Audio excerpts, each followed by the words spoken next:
No Lifeien, bienvenue dans ce nouveau numéro de Super P. Aujourd'hui, un jeu espagnol très méconnu, Thunder Hoop. Il n'a même pas de page Wikipédia pour tout vous dire. Et pour jouer à ce jeu, j'accueille Boss avec sa chaise. Thunder Hoop, sorti en 1992 en arcade, est un jeu atypique et ce pour plusieurs raisons. Tout d'abord parce qu'il est développé par Galco, un studio espagnol, ce qui est plutôt rare pour un jeu d'arcade des années 90. Mais aussi parce que Thunder Hoop est un des rares jeux de cette époque qui n'est pas disponible sur un émulateur. En réalité, il n'a été accessible que relativement récemment et pour le moment, si l'on meurt dans les 2 derniers niveaux, cela déclenche un bug de l'émulateur. Un black screen apparaît et il n'y a pas moyen de continuer. Et surtout, car c'est la suite spirituelle d'un gros hit de la fin des années 80, Toki, qui malgré son succès n'a jamais connu de suite officielle. On retrouve les mêmes contrôles, la même taille de sprite et surtout la même inertie dans les sauts. En effet, Thunder Hoop, au faux air de Son Goku, se contrôle avec 2 boutons. Un pour le saut pendant lequel on peut continuer de le diriger en l'air et un bouton pour le tir qui peut être orienté dans toutes les directions, excepté vers le bas. Des power-ups fréquents permettront d'obtenir des tirs spéciaux mais limités qu'il ne faut pas hésiter à ramasser de peur de se retrouver avec le tir de base, fort peu puissant. Mais heureusement, notre héros pourra également oxyre les ennemis en leur sautant dessus. Attention cependant, car le moindre contact frontal sera fatal. Alors, aurons-nous besoin de réunir les 7 Dragon Balls pour ressusciter toute la planète ou Boss, notre super player, réussira à sauver le monde d'une fin tragique et cela sans perdre la moindre vie? Prions pour que cette fois, Shenron n'ait pas besoin d'être invoqué. Alors merci Boss d'être avec nous. Bon, on voit tout de suite derrière nous ta fiche Super Player, mais bon, on la connaît par cœur, on va parler un peu dessus pour que les nouveaux qui ne t'ont jamais vu, parce que ça doit faire peut-être 10 fois que t'es venu, petit tampon, attention, 10 fois le cadeau arrive, on sait pas, peut-être 9, il faudra compter, puissent te découvrir, mais bon, ceux qui découvrent Boss quand même, ils sont pas très fidèles à la chaîne, c'est pas cool. Donc un jeu Thunder Hoop, un jeu donc très méconnu d'un studio espagnol. Tu t'es dit, comment tu l'as découvert ce jeu? Et en fait, c'est une sorte de Toki-like. Donc forcément, Toki, jeu très très connu, que Ben a déjà traité dans l'émission Superplay. Et en fait, moi j'ai entendu que voilà, il y avait un clone. Parce que j'aurais bien aimé avoir une suite à Toki, il n'y en avait pas eu. Ben là, je me suis dit, un clone, pourquoi pas le tester? Et c'est comme ça que je suis tombé sur Thunder Hoop. Ok, alors on va voir en quoi c'est un clone de Toki. Parce que déjà, on joue pas un singe, donc c'est bizarre. Mais on joue quelqu'un qui ressemble fortement à Goku, donc tiré d'une légende chinoise. Et effectivement, bon, déjà, il y a un petit rapport avec le singe, mais c'est surtout dans l'inertie, c'est ça, du personnage où ça ressemble vraiment à du Toki. Le gameplay, c'est Toki. Hein. Il y a le gameplay aussi, on voit qu'au lieu de le cracher par sa bouche, les attaques, c'est avec ses mains, mais effectivement, ça ressemble. C'est ça. C'est Toki qui a fusionné avec Goku et ça nous donne ça. Mais ouais, effectivement, dans l'inertie des sauts... Et aussi dans l'agencement des ennemis dans les niveaux, c'est exactement le même principe. C'est un niveau très très traître. Et en fait, il faut, c'est du par cœur et essayer d'anticiper et de déjouer tous les pièges proposés par Thunder Hoop, au même titre que Toki. Donc c'est pour ça, après bien évidemment, je parle de clone dans le gameplay. On peut le voir, c'est un jeu totalement différent au niveau de l'univers, ça n'a rien à voir. Ah oui, totalement. Les monstres ont une sale tête, quoi. C'est quoi? C'est un scientifique fou qui a mis des gènes mutants à des animaux, quoi. C'est un truc complètement... Après, le truc qui est cool, malgré le fait qu'il y a un petit côté dark, ça reste des couleurs chatoyantes. Ouais. C'est assez joli. Moi, j'aime bien ce côté-là. Et donc là, au niveau du HUD, on peut voir, je récupère un armement. L'armement n'est pas infini, il est limité. Soit dans le temps, soit par le nombre de projectiles que j'envoie. C'est ce qu'on voit en bas, là, ton shot qui... Là, par exemple, il y a un rond bleu avec... Exact. Voilà. C'est l'arme spéciale et effectivement, si tu la perds, tu auras un tir de base, mais qui est nettement moins puissant, c'est ça? Mais qui est intéressant. Là. Donc là, je le rappelle, j'ai une certaine cadence. Pareil, c'était comme pour Nightmare Buster, moi j'essaie de marteler la touche, donc je joue pas avec de shot. Donc voilà, la cadence est quand même assez grande. Là, on peut voir, il y a des ennemis qui apparaissent au dernier moment. Parce que t'es encore jeune, c'est pour ça. Tu peux te le permettre. Ah, ils vont en profiter, hein. Et donc là, on peut voir, il y a plein d'ennemis qui apparaissent au dernier moment, et c'est le principe. Donc c'est le genre de jeu que les gens haïssent. Parce qu'en fait, c'est fait pour vous détruire pour vous tuer toutes les 2-3 secondes, sans exagérer, parce qu'il y a des pièges partout, et en fait, c'est un jeu qu'il faut apprendre par cœur, hein, pas de secret. Et donc voilà, donc là, comme j'ai dit, je jouais sans auto-shot, mais quand même la cadence est assez bonne, et l'armement n'est pas si pourri que ça. Et c'est tant mieux pour moi. D'accord. On voit vraiment le bestiaire des monstres est quand même... assez conséquent, on peut voir au niveau de l'échelle, je peux tirer, il me semble, dans à peu près toutes les directions aussi. Ouais. donc ça c'est cool. Ça sauve vers le bas, mais là, quand tu descends une échelle, tu avais le droit, mais sinon, par exemple, là, actuellement, tu peux pas tirer vers le bas. Non, et sachant que quand je tire, le personnage s'immobilise. Ouais. Ça, c'est à prendre en compte. Donc là, pour la stratégie pour ce premier boss, j'ai mal optimisé. Normalement, j'aurais pu le détruire quasiment dès le départ, parce que le temps qu'il arrive sur vous, Ouais. on peut le détruire à la On aurait pas diagonale. eu cette phase. Voilà. D'accord. Mais j'ai mal géré, sachant qu'au moment où il fait cet arc de cercle, il va agir en fonction du positionnement du personnage, donc vaut mieux éviter de se retrouver bloqué. Et là, à la fin, bon, il y a un petit côté gore. mais bon, ça reste quoi qu'il arrive coloré, donc il est bloqué dans le décor, mais là, on peut voir une transition zone 1 finie, et là, c'est clairement Sangoku. Comité d'accueil des petits cornouilles, donc il faut prendre son temps et détruire, et surtout avancer un petit pas les premières fois où l'on joue à ce jeu, parce qu'il est très très traite. Là, par exemple, on peut voir une sorte de poule qui sort des égouts avec une tronche dégueulasse. Parmi les autres éléments, donc, dans le jeu, on peut voir il y a des anneaux. En fait, c'est pour le point, et pareil, on peut le voir, il y a un module avec des numéros qui tournent. Je n'ai pas trouvé d'autre fonction que les points. Ouais. Donc voilà, pour les anneaux, on a un compteur de points à la fin. Oui, parce que comme dans tes précédentes venues dans cette émission, il n'y a pas trop de vidéos sur ce jeu sur le net, quoi. Malheureusement, je n'ai pas trouvé tant que ça. Il y a une bonne vidéo quand même d'un One Life. D'ailleurs, il y a une stratégie. Oui, parce que ton objectif, c'est un One Life, on n'a pas dit. Exact. Et un joueur, il me semble d'ailleurs espagnol, qui a fait un One Life du jeu. C'est peut-être le développeur, non? Qui sait, peut-être. Et du coup, j'ai regardé la vidéo après mon run, parce que j'aime bien faire un peu mes chemins moi-même dans un premier temps, histoire de pas trop me spoiler le jeu. Et ensuite, donc, j'ai quand même regardé une autre vidéo, et j'ai vu qu'il avait 2-3 stratégies assez intéressantes sur certains boss, que je mentionnerai plus tard. Mais à part ça, malheureusement, une fois de plus, bien, il y a des gens qui font un peu de crédit feed, mais il n'y a pas vraiment beaucoup de runs sur ce jeu, et je trouve ça assez dommage, vu la qualité du titre. En plus de ça, c'est original. Pour une fois, c'est pas les Japs qui font des jeux arcade, et c'est un bon jeu. J'ai pas une grande connaissance là-dedans, mais j'ai pas l'impression que voilà, il y a beaucoup de studios espagnols. Tu vois, les studios français, on en connaît, des studios américains, etc., on en connaît, mais espagnols. Clairement, et donc là c'est pour ça, ça c'est un très bon jeu. Toki malheureusement n'a pas eu spécialement de suite, ou alors c'est qu'elle n'était pas suffisamment bonne parce que je n'ai pas spécialement entendu parler. Mais là ce Thunderhoof prend vraiment les mêmes codes, et il est vraiment plaisant. Donc là on peut le voir, c'est toujours ces fameux ennemis agencés de manière très traître. On peut le voir, on se dit ouais je vais sauter, en fait non, hop, il y a l'ennemi qui apparaît. C'est pour ça que des fois je vais faire exprès de ralentir, enfin de pas sauter, de pas trop avancer, faire trop avancer le scrolling pour pouvoir détruire lentement mais sûrement les ennemis. On a pu voir, j'ai récupéré un item, j'ai un méga projectile. Et comme je l'ai dit, donc ils ne sont pas infinis. Il y a certains moments où je vais faire exprès de ne pas marteler la touche. Ouais. Parce qu'il faut que je les économise. Pour certains ennemis qui sont plus, généralement ça va être les boss, qui sont beaucoup plus résistants, et c'est vrai que c'est préférable d'avoir une arme bien chargée. Là, hop, un petit piège bien traître, on tombe, l'ennemi qui les accueille. Donc il y a des fois où on peut rebondir sur les ennemis. Donc ça, il faut apprendre un peu le bestiaire, mais de manière générale, c'est assez intuitif. Dès qu'il n'y a pas de pic sur la tête, c'est que c'est bon signe. Et là, une phase qui fait clairement penser à Dragon Ball, quoi. Les bouts de feu que l'on voit un peu comme Sangoku, là, on peut voir, il y a un ennemi qui peut être très embêtant, mais en fait, il faut le faire apparaître suffisamment pour pouvoir lui faire des dégâts, mais pas trop non plus pour éviter qu'il vous envoie tout son pattern en pleine tronche. Donc c'est pour ça que j'ai pu le détruire assez rapidement. Donc on peut le voir, il y a des phases. Quand il monte et quand il descend, il y a l'animation qui est différente, et je trouve ça assez drôle. Il peut pas mourir noyé. Normalement, non, mais il y a un timer. Bon de mentionner. Si jamais il y a un mode de leeching comme ce qu'avait fait Ben sur Toki, il restait je sais pas combien de temps durant un passage, et heureusement il y avait le timer. Peut-être que c'est un peu le même principe. Bon, comme je l'ai dit, malheureusement il n'y a pas trop de vidéos, et donc voilà pourquoi il y a un timer entre autres. Toi, tu vas tuer, de toute façon, tu vas tout tuer ce qui arrive. Donc voilà. Je suis un bourrin. Par contre, on a pu voir, il y avait les chats qui étaient juste extrêmement fourbes, qui ont une trajectoire assez particulière. C'est pour ça que ça me facilite la tâche. On a l'illusion que c'est un peu simple, mais c'est le genre d'ennemi qu'il faut directement détruire.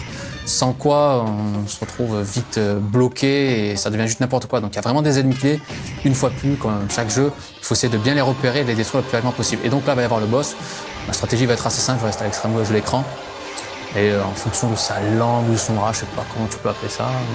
Mais, c'est pas trop. Ouais. donc voilà. Dès qu'elle est au-dessus, on se baisse. Et après, on reste à distance. Et une fois de plus, je détruis les chats. C'est pas pour rien qu'ils les ont mis au boss, c'est parce qu'ils sont vraiment embêtants. Donc il faut essayer de bien maîtriser le pattern, histoire de les détruire, pour ne pas retrouver enfermés dans l'écran. Et surtout, faire gaffe sur une espèce de bras qui peut vous attaquer au niveau de la tête. Donc il faut juste se baisser. au final, il n'est pas si complexe que ça, on a compris le principe. Temple Rare, j'ai un nombre de points par rapport aux anneaux. Ouais. Je sais pas s'il y a des extends, mais bon, quoi qu'il arrive, mon but, vu que c'est le One Life, extend ou pas, ça c'est pas très intéressant pour moi. Et là, par contre, à partir du stage 3, là, la difficulté commence à devenir de plus en plus sévère. On a pu voir, des fois, il y a des armements, on pense qu'ils sont inaccessibles, mais en fait, il faut rebondir sur l'ennemi. Mais on verra, des fois, je le ferai, donc là, il y avait pas grand monde, mais quand il y a une configuration qui est dégueulasse, où il y a des ennemis qui volent et il faut s'amuser à rebondir pour récupérer un armement, des fois, je vous avoue, je laisse tomber l'armement et je reste ma route. Donc, pareil, j'essaye de pas trop marteler la touche, bien que là, par exemple, c'est préférable d'avoir ce projectile face à cet ennemi parce qu'en fait, il peut passer sous la scie, contrairement au projectile précédent qui avait un sprite nettement plus gros et du coup, je devais attendre que la scie était en bas pour pouvoir le toucher au niveau des yeux. Donc, des fois, c'est pratique d'avoir l'armement de base. Là, regardez un petit piège traître. Hop, on est accueilli par l'ennemi et sur lequel il y avait là où il y avait un tapis roulant et ça c'est le genre de piège. Les premières fois, on se fait vite avoir parce que on s'attend pas à ce que le personnage reparte quoi. Et ça, c'est le genre de choses à bien maîtriser parce qu'au début, c'est très d'autant plus que là, il y a le feu. J'aime beaucoup le design de cet ennemi, ça me fait penser à Jace ou les conquérants de la lumière. Je sais pas si tu connais cet animé, mais c'est genre les monstres aux plantes, les trucs comme ça. Et c'est vrai qu'il y a une certaine recherche dans le design qui est intéressant dans le jeu. Je pense que t'es fan. On est en 92, donc c'était...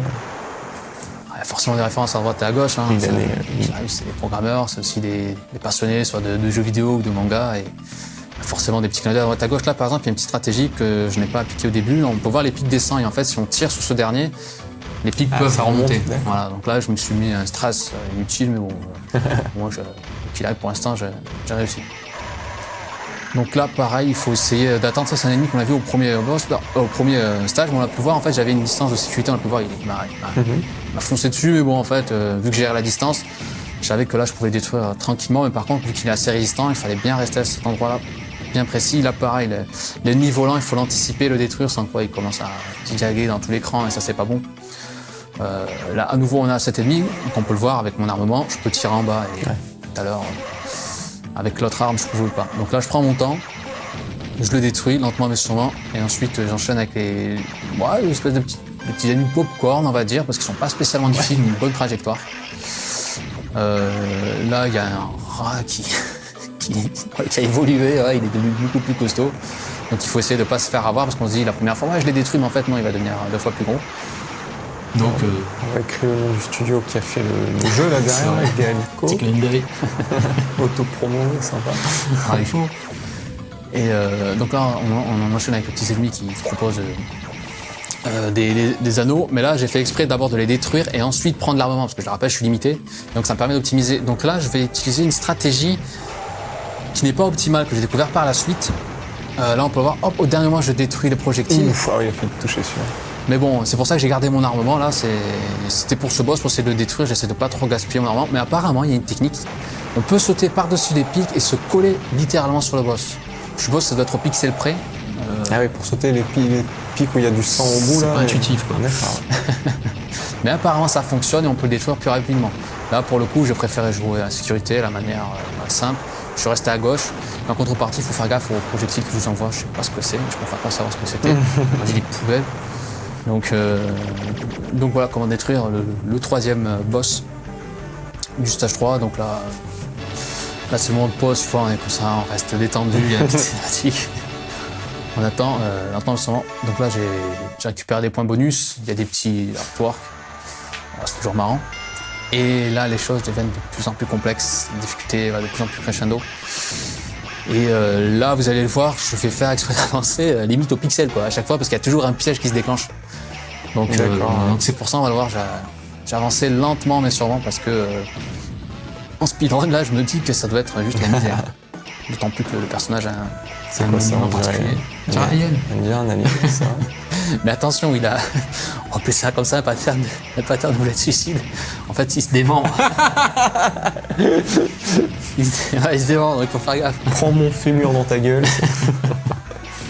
Là, petit piège avec l'ennemi volant, c'est qu'en fait, il y a une trajectoire particulière. En fait, il faut juste attendre 2-3 secondes attendre qu'il arrive à cet endroit précis pour pouvoir le détruire. Là pareil, je ne martèle pas la touche parce que j'ai pas envie de faire du gâchis avec mon armement. Bien cheaté, on peut le voir, j'ai détruit les ennemis quasiment instantanément. Là on peut se permettre de rebondir sur cet ennemi, donc j'en profite. En même temps, je reste à cet endroit et je détruis les autres ennemis. Donc voilà, là il va falloir avancer vraiment avec de la méthodologie pour pouvoir s'en sortir. Sans quoi, voilà, c'est ce qui fait un peu la difficulté, c'est ce qui faisait la difficulté de Toki. C'est pour ça qu'on dit que c'est un jeu assez difficile. C'est parce qu'il y a des pièges tout le temps et que voilà, il faut vraiment apprendre. Et bien là, c'est pareil. Donc, faut pas se regarder un peu. T'as pu le voir, il y avait un ennemi qui est apparu au dernier moment. Ça, c'est le genre de choses. La première fois, je me suis fait avoir bêtement. Ouais. Donc là, j'ai rebondi sur l'ennemi, j'ai récupéré l'arme que j'ai actuellement. On peut voir, tu vois, il se démembre. Donc si ça te touche... Ah, game over, hein. Pas game over, mais je perds une vie, donc ça c'est... Ah oui, c'est moins... Il n'y a pas de jauge de vie là. Tu te fais toucher, tu perds une vie. Okay. Donc là, on a pu voir, il y avait un ennemi qui jetait un pattern, donc je préférais ne pas provoquer l'autre vague ennemie, comme ça je pouvais le détruire tranquillement. Donc là, voilà, je rappelle, le One Life. Speedrun, bon, c'est un jeu arcade. En termes de temps, on ne doit pas faire des trucs ouf non plus. Donc ça reste, voilà, le personnage reste à 2 à l'heure quoi qu'il arrive. Ouais. Donc voilà, il y a peut-être moyen d'optimiser, mais bon, je demande à voir parce que c'est assez tricky à esquive tout ça, donc voilà. Mais bon, il n'y a pas assez de vidéos là-dessus, donc ce serait qui sait, un challenge que je propose aux spectateurs de No Life. Tenter de faire un speedrun sur le titre, ça peut être marrant à voir. Là, on peut le voir, j'avance lentement souvent, c'est des ennemis sur lesquels il faut rebondir et ça fait du point. J'aime bien le design aussi. Ouais, ça se globe, mais normalement on n'est pas censé mourir. Normalement, après qui sait. Par contre, le truc qu'il va falloir faire, c'est essayer de se retrouver à gauche de l'écran. Directement comme ça, je peux tranquillement détruire les tonneaux, vaut mieux en détruire qu'un à la fois, comme ça on peut esquiver le pattern. Sans quoi, si on se retrouve avec les 2 projectiles en même temps, c'est assez délicat à gérer. Donc là, il y a l'espèce de petite tomate. Je sais pas ce que c'est. Tomate là, oh, tu vois, un petit ennemi bien fourbe qui descend avec une bonne vitesse. Il faut juste ne pas bouger. La hitbox du projectile est tellement grande qu'on détruit assez tranquillement. Donc là, le truc qui est cool, c'est que le fait que quand je tire, mon personnage se lock quelque part. Ouais. Ce qui fait que je peux en profiter, je reste sur place et je mets des coups. Je sais pas ce qui m'est arrivé, j'ai fait le foufou. Ne tentez pas de reproduire ça à la maison, ça ne sert à rien. Là, on peut le voir, la configuration devient de plus en plus délicate. Donc j'ai attendu que l'ennemi parte vers la droite pour pouvoir descendre, détruire le poisson volant. Et ensuite détruire l'ennemi qui suit. Là, pareil, provoquer l'espèce de petite plante.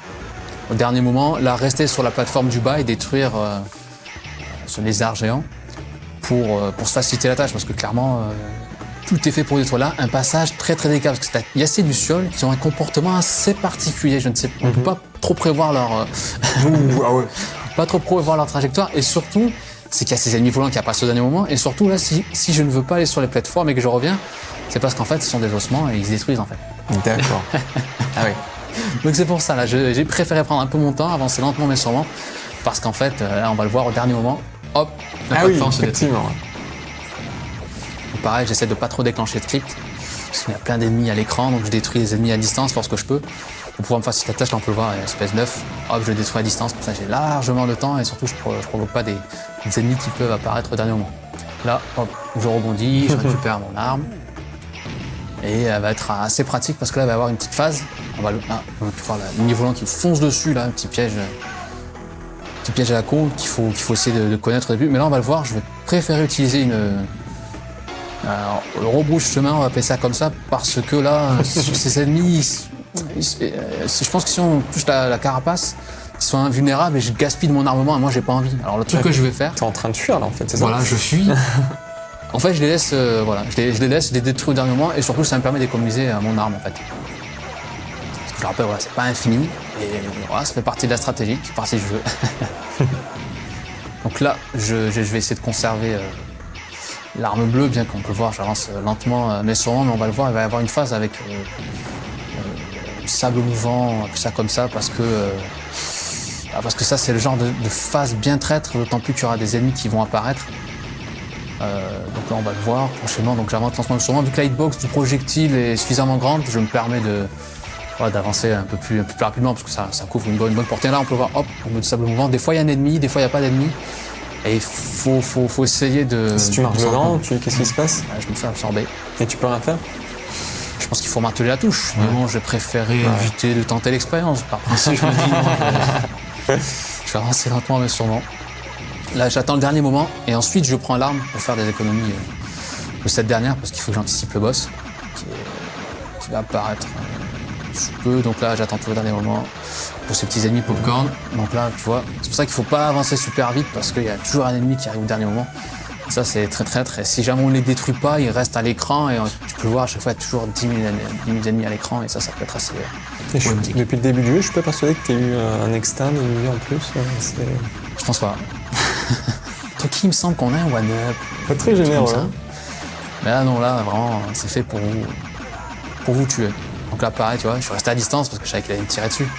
Donc au moins, vu que j'étais à distance, j'avais largement le temps d'esquiver le tir, d'autant plus qu'il y a le cerveau mouvant. Et là, on va le voir, j'utilise une technique. Je me mets ici, je sais pas ce que c'est comme boss. Et là, je martèle la touche. Ah ouais. Et il a quand même un petit pattern qu'il faut essayer d'anticiper. Mais à part ça, en fait, le boss, ça sert à rien. Voilà. Je me mets là. Je sais pas si c'était prévu ou pas, mais en gros, voilà. On se met juste ici, à cet endroit, on martèle en diagonale. Et voilà, le boss, on le détruit comme ça. Bravo. Donc ça, tu l'as trouvé toute seule, cette technique? Ça, je l'ai trouvé effectivement tout seul. Voilà, je le rappelle, je suis en émulation, donc avec les save states. Ouais. Et pour l'info, le jeu n'est pas parfaitement émulé, mais d'un côté, si on veut jouer à l'ancienne, c'est une info qui va pas être super utile. Mais si jamais on veut jouer avec les save states, comme moi, il faut savoir que si on s'amuse à faire des save states sur le stage 4 et 5, donc à partir de maintenant. Ouais, à partir de maintenant, en fait, le jeu plante. D'accord. Ah oui, là on est au stage 5, donc c'était à partir du stage qu'on vient de voir. Il me semble que c'était les save states et aussi le fait de mourir. Le mourir sur le stage 4 et 5. Donc en fait, le jeu est mal émulé, en fait. C'est pas à cause du jeu, hein, c'est l'émulation. Exact. Et donc, si tu meurs sur le stage dernier niveau, 4 ou 5, ou celui-ci, le jeu reset, ça plante. Donc, ouais, donc au niveau de l'entraînement, c'est compliqué, quoi. C'était compliqué, du coup, là, en gros, j'ai pas le choix. Donc finalement, au niveau de cette tête, ça va, c'était cool. Mais si on veut faire le jeu, si on part du principe qu'on veut faire juste un one continue, on peut se permettre de perdre au début, mais sur la fin, on n'a pas le choix, on doit faire un one life. Donc il faut se le farcir le one life sur les derniers niveaux. C'est-à-dire que tous ceux qui ont fini le jeu sur émulateur ont forcément un one life sur les 2 derniers niveaux, sinon ça plante. Et donc là, on a pu le voir, il y a eu des passages lorsque je suis descendu. Je me suis directement mis sur la plateforme et j'ai directement détruit les ennemis parce que ça, c'était le comité d'accueil qui vous fonce dessus. Donc ça, c'est le genre de petit piège à bien connaître sans quoi on se fait avoir bêtement. Donc là, à nouveau, il y a des ennemis récurrents qu'on a vu sur le premier stage, mais là, tu vois, ça devient de plus en plus condensé. C'est de plus en plus délicat à gérer. Et là, hop, j'essaie de provoquer à chaque fois qu'un seul ennemi. Ensuite, je recule, je le détruis pour pouvoir me faciliter la tâche. Une petite phase aquatique. Donc, il y a des ennemis qui sont pas spécialement difficiles, mais c'est vrai que là, j'aurais peut-être dû garder l'armement qui avait une plus grande portée au niveau de la hitbox, qu'on peut voir au niveau des anguilles, elles ont des trajectoires particulières. Donc là-dessus, il faut essayer d'économiser le bon armement au bon endroit. Là, je vais d'abord détruire les petits ennemis, je vais d'abord détruire l'ennemi que j'ai enclenché, je reste à distance, comme ça je peux le détruire mais pas subir tout son pattern. Et au dernier moment, je récupère l'arme pour pouvoir l'optimiser pour la dernière phase qui, là, vous allez le voir, va être bien délicate. Tu auras le retour des tapis roulants. Et ça va être assez délicat parce que l'agencement des niveaux, vu que c'est le dernier stage, l'agencement des ennemis vont être bien délicats à gérer. Donc là, je prends mon temps, je les laisse descendre, je les accueille moi avec mes projectiles. Et à partir de là, ça va être assez complexe. Là, il va y avoir un saut. Sur cet ennemi, des fois, la hitbox est assez particulière. Des fois, je me fais tuer. Ouh, ah oui. Et là, tant mieux, c'est passé. Je m'en plains pas. Comme d'hab, je vais optimiser. Je vais d'abord détruire les ennemis et ensuite, je vais prendre. Un petit risque là, quand même, non? Alors, il faut de temps en temps. Bon, j'avoue que c'était pas voulu. C'est passé, je m'en plains pas. Des fois, c'est comme ça fait partie du jeu. Oui. Il y a un peu de réussite. Là, je reste à distance. Ce qui est cool, c'est qu'on peut cancel les tirs de cet ennemi. Et surtout, les flammes se régénèrent assez rapidement. Donc, mine de rien, il faut bien le gérer, ça. J'essaie de rester sur le sol avant d'aller sur le tapis roulant parce que sinon, on se fait éjecter dans la lave ou je sais pas trop ce que c'est. Bien évidemment, je crois qu'on perd directement. De toute façon, le moindre impact, on perd une vie. Et parmi les choses qui peuvent motiver les gens à faire un one life, c'est lorsque le personnage, lorsqu'il crève, il a un cri mais juste horrible. Alors juste pour ça, il faut se motiver à faire le one life, pour pas subir ce son horrible. Là, un petit piège très traître. Si on reste Ah ouais, à voilà. la descente, on se fait avoir, on tombe dans le trou et surtout, il y a un ennemi qui vous accueille gentiment. Et là, je vais rester donc à l'extrême droite de l'écran pour pouvoir détruire tranquillement les ennemis parce que sinon, je dois subir le fait que mon personnage bouge. Là, je vais prendre... tu vois ce que je te disais, tu vois, la hitbox, elle est tellement grande que je peux pas le tirer en dessous. Donc, c'est pour ça que je vais devoir composer avec à la fois l'agencement des ennemis qui sont assez faux, parce que là on peut voir il y a les ptérodactyles, je sais plus comment on appelle trop ça, ces ennemis volants qu'il faut éviter de provoquer en même temps que cet ennemi qui vous envoie assis. Donc là je vais faire un truc que c'est un peu ridicule, je pense que j'aurais pu tirer en diagonale pour détruire ce rat. Oui, en te mettant tout en bas, c'est ça? Voilà, mais bon là je pense que je sentais que voilà, c'était un bon run. Voilà, j'étais avec le stress. Donc du coup j'essaie de le détruire à distance. Donc là on a pu voir, il est passé juste au-dessus. Il faut essayer de faire gaffe une fois de plus. Donc il y a ce pattern de suicide qui vous fonce droit dessus. Là, faire gaffe, c'est vraiment la dernière ligne droite avant le boss. Et là, tout est fourbe. Là, pareil, là, il faut détruire juste un tonneau. Ensuite reculer et ensuite détruire le second. Sans quoi on prend du risque bêtement. Là, on a pu voir au niveau de la hitbox du projectile était tellement grande que j'ai pu détruire la nuque tranquillement. Donc là, ça se complique. Il y a les machins qui vous one-shot forcément. Et je dois gérer bien évidemment le tapis roulant, sinon c'est pas drôle. Donc là, c'est la dernière ligne droite. Je sais que si je réussis ça, normalement le jeu est fini. Donc là, je vais tracer ma route. Voilà, c'est skippé, c'est comme ça. Et là, je vais mettre un endroit bien précis. J'ai fait exprès de ne pas prendre l'autre armement, je préfère avoir cette arme. Vous allez comprendre pourquoi. Donc là, il y a les en fait, t'as pas tué les ennemis d'avant pour garder tout ton... entre autres aussi. Tout ton tir. Et là, voilà. Ah ouais, c'est... Ça a duré 2 secondes. C'est l'ennemi le plus simple du jeu, je dirais. D'accord. À condition de connaître cette astuce, sans quoi, si on le laisse faire, ça devient n'importe quoi. Et donc, voilà, comme tu l'as dit, j'ai fait exprès de garder mon armement pour ce boss. Et c'est comme ça qu'on arrive à clear le dernier boss de Thunderhoop. Et donc là, il y a... Félicitations. Dr. Wily, ou pas. Merci. Donc voilà, c'est un wildlife sur le titre, qui j'espère vous aura plu. Franchement, c'est un jeu dont j'étais agréablement surpris de tester et de finir, parce que c'est clairement du Toki. Si vous êtes fan de Toki, vous voulez manger du Toki en attendant le fameux remake qui n'est toujours pas sorti, il y a Thunderhoop qui est là, et c'est assez original, un jeu espagnol et qui vaut vraiment le détour. Ok, écoute, merci d'être venu nous le présenter. C'est vrai que c'était une fois de plus. Là, t'es venu pas mal de fois dernièrement et tu as fait des jeux pas trop connus mais qui méritent de l'être, et c'est sympa aussi de voir ça dans cette émission. C'est pas toujours sur des jeux ultra connus qu'on prend plaisir à voir, mais on prend aussi plaisir à découvrir des jeux et à les essayer du coup, donc c'est cool. Merci à Émulation de nous permettre ça. Écoute, que dire de plus? Félicitations pour ton talent et tes runs. Merci, et une fois de plus, merci à toi d'avoir accepté mes runs. N'hésitez pas à y proposer vos runs. Exactement, on redonne l'adresse superplay@nolife-tv.com. N'hésitez pas à m'envoyer des emails, ça me fait plaisir d'avoir des gens ultra connus à mes côtés comme boss, et aussi de recevoir des gens qui sont jamais venus, donc n'hésitez pas. Écoute, rentre bien sur Toulouse, merci d'avoir pris le train pour nous, hein. Voilà, ça me touche beaucoup, et chaque fois les joueurs viennent à leurs frais pour l'émission, c'est vraiment sympa. À très bientôt. Très bientôt. Dans moins de 2 ans, j'espère. Et quant à vous, à nous, c'est pas dans 2 ans, c'est dans 2 semaines. À bientôt. Ciao. Ciao.